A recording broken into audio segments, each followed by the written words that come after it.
We thought about the Programmatic 401. Timing was obviously essential. And we looked at the calendar and saw the Newfronts week. Then came the question, I wonder how long the Newfronts have been around. I wonder what the history of the Newfronts were. And we didn't have to look far outside. We actually looked internal and found Jordan Bitterman. Jordan is the Chief Strategy Officer for Mindshare. And Jordan was one of the founders of the original Newfronts back in 2008. Jordan also leads all of digital across Mindshare, and he was also the originator of the Loop, which is a proprietary technology for Mindshare. We thought it'd be great for Jordan to come up and share a little bit on where the Newfronts were then, and more importantly, where they're heading in the future. So please welcome Jordan Bitterman. Thanks, Brian. And I hope you guys don't mind. I'm doing the whole Madonna thing here apparently today. Yeah, so this is actually a great time to have this conversation. The Newfronts have been around for 8 years. We're right in the middle of it right now. And there's a lot of connectivity between what we're talking about today, believe it or not, and what that is and where it came from. So there we go. Could I get these up here if it's possible, so I can take a look as well? So we're calling this Newfronts Then and Now. Thank you. So we're calling this Newfronts Then and Now, and it all really kind of started with this. Does anyone in the room remember Lonely Girl 15? Just by a show of hands.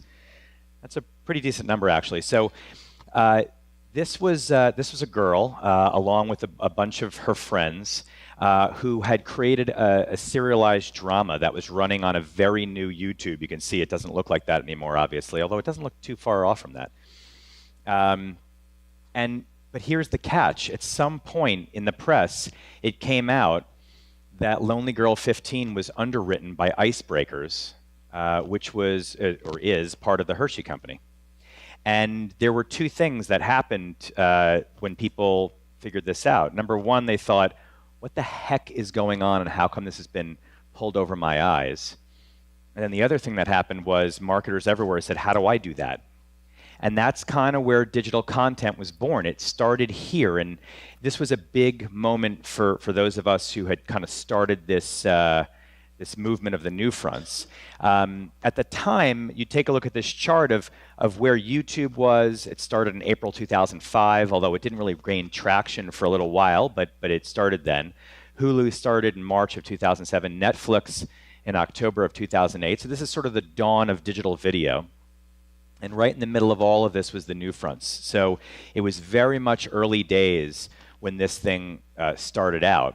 The first mass YouTube channel wasn't even until April of 2009, and I'm just going to read this. It's super interesting. This is an article in Variety that says, the LA Times notes a remarkable achievement that everyone in Hollywood who thinks they know what's popular needs to acknowledge. Fred, the high-pitched and super annoying in a lovable sort of way 6-year-old persona of a 15-year-old Nebraska teen, Lucas, I'm not going to try to pronounce that last name, who has surpassed 1 million subscribers on YouTube. Fred was the first channel that passed 1 million subscribers on YouTube.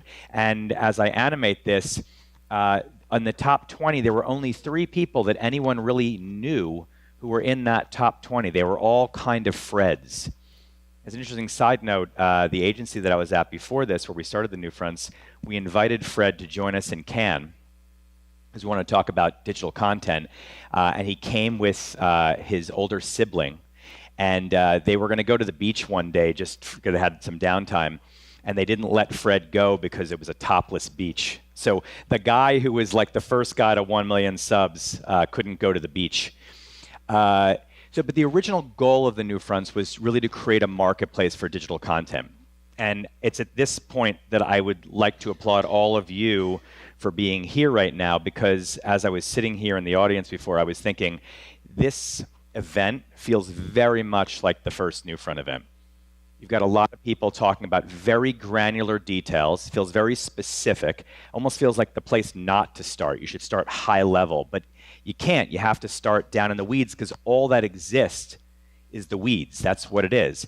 In the case of the digital content Newfronts, there wasn't even a marketplace. At least here there's a marketplace. This is a big business, and for good reason. But digital content the Newfronts started out before really dollars were even starting to be spent in the space. These were the companies that were at our first Newfront. And you see it's a collection of different companies. Some of them still exist, some of them don't. But they're all over the map. There's the plumbing, the video players in VO, which I don't even think is around anymore. MySpace, which was a network, obviously. And then there were content creators like CAA and music and MTV. Vuguru was Michael Eisner's company. It was his first attempt at digital video. So we had the Freds of the world, and we also had the Michael Eisners of the world. And it was these very strange bedfellows that were going on. So in that year, 2008, there was one Newfront event. In 2012, it became much more of an industry event and expanded to 6 different partners. And this year, there's 25 official publisher events, probably more like 35 or 40 official events of all different stripes. But there's 25 different companies that are showing their various content to all of us. So why this marketplace grew. There's 2 statistics that I'd point to, and by the way, if someone else was up here on stage, they'd probably point to 5 more statistics because there's a number of different ways of cutting this. But there's 2 statistics that I believe have driven video spend higher. It started out with broadband penetration. In 2008, when we started this, there was 55% broadband in the country, and now we're at 91%. And the other one that's really interesting, and it's really driven the most recent growth in video spend, is time spent with mobile video. So for the first number of years, obviously there was no time spent with video on mobile. And in 2012, it was 4 minutes. Now it's 33 minutes. So in the last 2 years, actually now it's probably even higher than that, but in that 2-year increments between 2012 and 2014, we saw exponential growth in mobile video consumption. And all that has meant is that here's where we are right now with video spend, digital video spend, about $7.3 billion from next to nothing back in 2008. There's been a cynical take about the Newfronts. Higher expectation is where it basically goes to. A lot of people are saying, why aren't we seeing the big dollar movement in certain types of programming? And it's because this is not a supply and demand environment. There's way too much supply, and while demand is growing, it's not like the broadcast upfronts where we see that metric every single year, the growth, the decline, etc. Another way of looking at this is benchmarking digital video versus television. I thought this was really interesting, and it came out of a pre-meeting we had with Hulu leading up to this just a few weeks ago. So primetime television, CBS is the #1 network over the course of 2015 so far. Networks have about 25 shows or so in primetime. They're getting, CBS anyway, about 10 million viewers on average, a little bit more than that actually. And here's what we're seeing in digital video since the beginning of 2015. YouTube has had 6,000 videos in 2015 that has had 10 million video views. Hulu has 42 shows. And Condé Nast, 35 shows, and Lisa was in the other day when we were chatting about this. This is not exactly apples to apples, but there are no apples to apples yet, and so, if you will, maybe apples and oranges are close enough right now. There are digital hits that are going on. We're just looking at them differently than we do in television. So where we go next? There are major industry shifts that are happening. The access points are evolving. We're seeing a lot of cord cutting and unbundling. The delivery sources are proliferating. We're consuming video in lots of different places. Connectivity is improving, so the availability is everywhere, and it's certainly become way more ubiquitous. And finally, usage is growing. And on this one, I want to share this chart. From 2013 to 2017, in a 4-year stretch, we're going to see about a 14% increase in the number of Americans who are consuming digital video. Not all that impressive, but we're already at critical mass, so that's still pretty good growth. This is where it gets really impressive. Here's the difference between the exabytes of data that video renders for us. So in 2013, 4.6 exabytes, and in 2017, 17.1 exabytes of data, which means that all the same people are now consuming so much more video. We're spending a lot of our time consuming digital video. There's 3 opportunities that we see in video over the next few years, and they're these. And real quickly, in mobile, This is what mobile ad growth looks like. And if you see all the way to 2019, about $7 billion will be spent in mobile video advertising, which is about the same amount that was spent last year in all of digital video advertising. So mobile video advertising versus all of digital video in that 5-year period. Connected TV growth, we're going to see by 2018 about 93 million homes with connected TVs, 75% of Americans or American households. That's super interesting, but also think to yourself that a mobile phone is also a connected device, and so that number is actually way higher.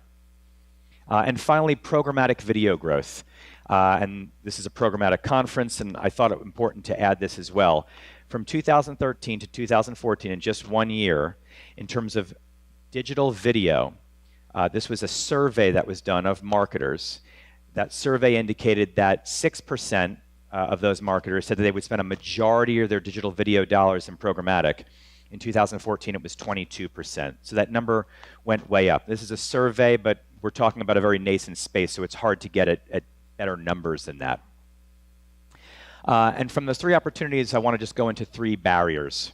Viewability is definitely still a barrier for digital video, and it has to get rectified before we'll spend a ton more money as brands, as marketers, as agencies in this space. Number 2 is the plumbing. The plumbing could be anything from how we do creative to how we're targeting, to how we're measuring. All that stuff needs to get better for us to start pushing our dollars to the center. And finally is the CPMs. CPMs in digital video are still far higher than CPMs in television. And until that starts to come down a bit more, it's harder for us to move our dollars around because we need to see the efficacy before we do. So that just leaves us with a few predictions. There's a proliferation of content acquisition arrangements. And we see this all the time now. You saw it this morning if you were at Hulu, around how Hulu is acquiring more content, the Seinfeld library. But Facebook is doing a lot of deals too, same story, with Vice and Vox, et cetera. And increased credibility in digital video. So we're seeing more spend, more talent, more content, and all that's going to help. On the other side, though, the plumbing. And this is going to continue to be a work in progress over the next 5 years that we really have to keep our eye on.